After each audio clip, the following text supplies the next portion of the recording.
So this is the Bootylicious toilet seat riser. You put it at the very end of the toilet thighs here. You will feel the pressure on your thighs because that's where your weight's going to be distributed to. So here it is up close. It's pretty long. It's going to fit across any type of toilet, whether it's circular or elongated toilet. It's easy to clean and sanitize, and it is water resistant and non-toxic. I would think that any size can fit on it because you just put it like this. And then when you sit down, like I said, on the very end of the toilet seat, it's very lightweight and it's made with all eco-friendly materials. And it can hold up to 250 pounds. And I was sitting on it for a little while, just trying it out to see.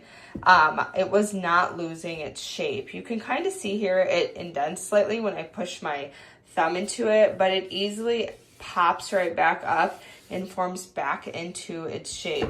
So when I was down on it, it's gonna go like right behind. Sitting on it for a while, it wasn't causing any type of indents or anything like that. So here it is up close. Here's the shape here. On your knees, and the weight is going to go onto your thighs. So your whole bottom back is going to be elevated up in the air, suspended, but it helps with you're not actually squatting, so you can relax on your